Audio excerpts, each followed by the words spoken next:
I received a text from my wife, while sat next to her. She isn't me. Those three simple words on my screen, arranged just so, gave me the most profound sense of dread I had experienced to date. 9 letters, and one overwhelming sinking feeling in my gut. I turned to Sophie, as casually as I could muster. "Where's your phone, hun?" She swallowed, still looking at the TV. "I left it at Harriet's earlier. I was going to tell you tomorrow. Don't worry, can't do anything about it now." Normally, she'd be glancing up and down between both screens. I never understood how she managed to split her focus between them. Yet here she was, eyes fixed on the movie in a way I had never seen before, hardly even looking away to twirl noodles around her fork. "Fair enough," I murmured, trying to mask my unease. There was definitely something wrong with Sophie.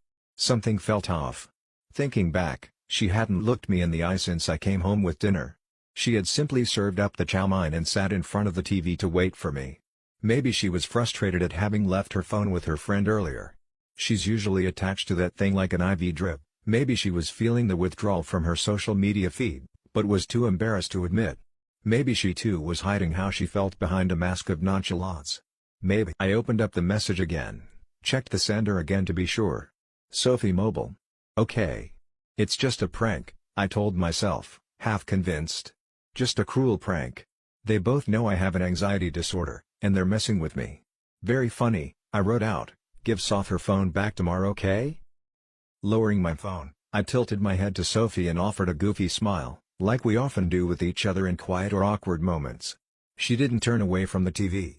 I could make out the half-reflection of one eye in the side of her glasses.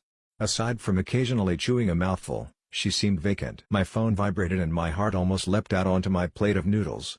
Never before had I hidden anything from my wife, let alone whilst sharing a sofa with her. This was new and difficult territory for me. I hoped she wouldn't notice me checking the text, or at the very least, wouldn't comment if she saw. Excuses were not my strong suit. My mouth dry, I tilted my phone towards me, lit the screen, and that sinking feeling came back for round 2. The girl you're with isn't me. I received a text from my wife, while sat next to her. Swallowing my fear like a pill without water, I slowly thumbed out a reply. "Okay Harriet, it's late, drop it." Face firmly in the mask, I tried to strike up a conversation. "How was Harriet earlier?" "Fine. Fork raised. Noodles in. Chew." I nodded like it was no big issue and tried to turn my attention to the movie, something Soph had chosen about a bunch of teenagers stranded at sea.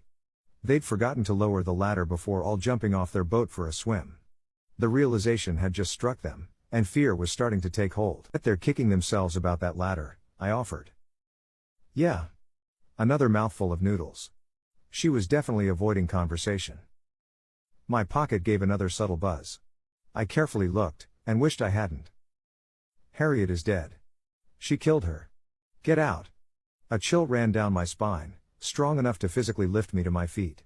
Sophie definitely noticed, tilting her head ever so slightly in my direction. "Where are you going?" I feebly threw back a kitchen, get a drink, the best I could scramble together, the room beginning to spin as I left. I threw my plate onto the countertop with a crash and leaned over the kitchen sink, breathing heavy, convinced I was going to be sick. I ran the water cold and splashed the sweat from my face. Everything felt wrong. "Your drink?" I turned to find Sophie standing in the doorway, facing me for the first time that evening, but I was struggling to focus. Behind her, the kids in the water were panicking, someone had been hurt, and blood was spreading around the hapless group. "Your drink," Sophie repeated, firmer this time. Her form came back into clear focus as she set down a glass of water, my own glass of water, untouched. The glass of water I had left in the other room, before departing to get a drink. Somehow, my stomach found somewhere lower to sink. As I stumbled for a response, my phone buzzed again.